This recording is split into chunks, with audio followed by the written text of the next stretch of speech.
When it comes to getting the help you need in an emergency, it all starts with one office in Toronto. Emergency require police, fire, or ambulance. Toronto Police Communications Centre operators are who you talk to when you call 911. But in recent years, there's been an emergency of sorts inside their own walls, and that involves wait times. This past Thursday afternoon, a source with direct knowledge but unable to speak publicly told CityNews it took close to 12 minutes to get through to a 911 call taker.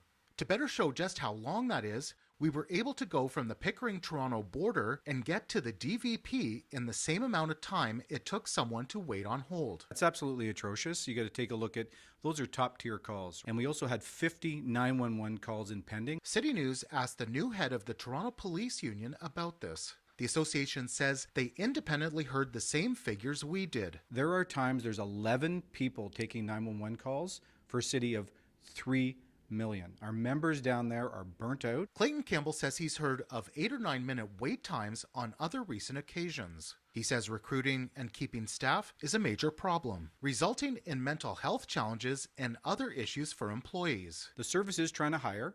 There is a high failure rate for this position because it's high stress, it's difficult, it's challenging, it's multitasking. Campbell also says the starting pay for new operators lags. In London, those communication operators make $13,000 more a year than our members. Why would they stay here? The call volume is out of control. It's vital that 911 calls are answered quickly. Toronto's Auditor General raised similar concerns in 2022. The national standard is to answer 90% of 911 calls within 15 seconds. Back then, the average time in Toronto was at least around double that. The office made 26 recommendations for improvement, such as better staffing levels and scheduling, public education, and new tech. But a spokesperson says random major events can cause spikes, and the average wait time so far in October is 1 minute and 7 seconds. Beefing up online reporting, recruiting, and an upcoming awareness campaign on when to use 911 are all in the works. Meanwhile, Campbell calls on the Mayor and the Police Services Board to provide better resources. We have our dispatchers that do an amazing job. They oversee everything that happens for those calls to service. They are frontline workers. Under Ontario law, Toronto Council can only set the overall budget for the Toronto Police Service. It falls to the Police Services Board to set up governing policies.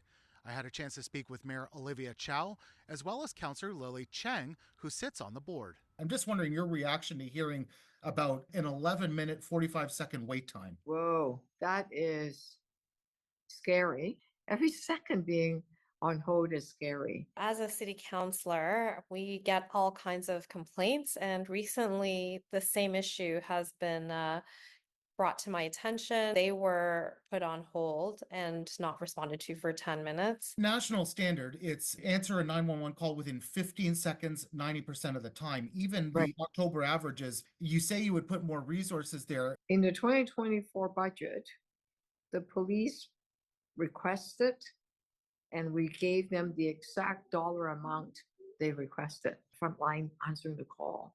It's stressful.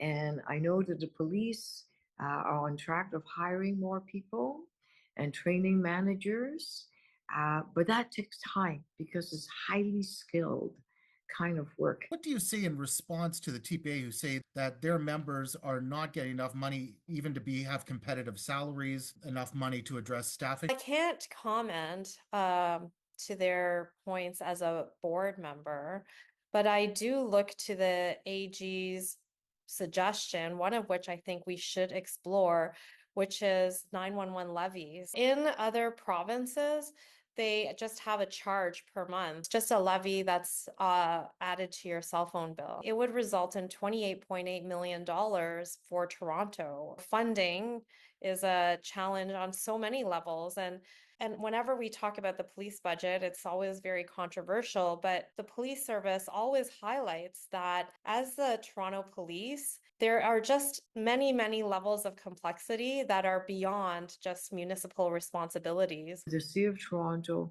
have hired on 200 community crisis worker to man the 211 call, to deal with the mental health call. And if we are saying that 40% of the 911 calls don't need a police response, let us educate the public. We're going to keep monitoring this issue, and we'll have more at citynews.ca. In Toronto, Nick Westoll, City News.